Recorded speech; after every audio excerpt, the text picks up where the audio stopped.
In today's video, I'm going to teach you how to edit the time zone in Shopify. This is an essential step for store owners who want to ensure their store's operations are in sync with their local time.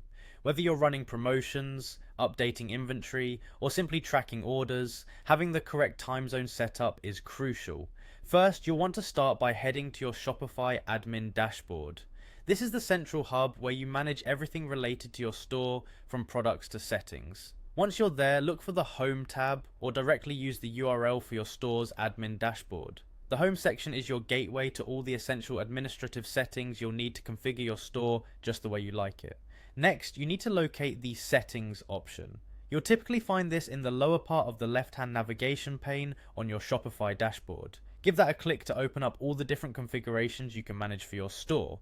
The settings section is the place where you control over aspects ranging from billing to online checkout experiences. Within the settings menu, you'll want to find and select the general settings. Here you have an overview of some of the fundamental details about your store.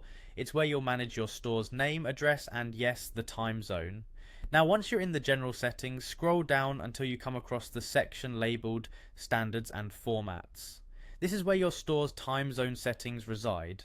You'll notice a line that explicitly indicates the current time zone your store is operating in.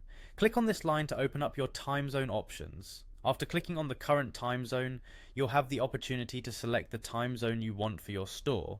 Shopify provides a comprehensive list of time zones from which you can choose. This selection is an important step that can affect how you plan your day-to-day operations. So make sure you select the correct time zone that matches your region. Finally, don't forget to hit save, a vital step that ensures all your changes aren't lost. Without clicking save, any adjustments you've made will not be applied to your store. And there you have it. By following these straightforward steps, you've successfully edited your store's time zone in Shopify. Making this change allows you to ensure that all your store's activities, reports, and order times are in line with your local time, making your management process simpler and more intuitive. Thanks for tuning in, and be sure to check back for more helpful Shopify tips and tricks.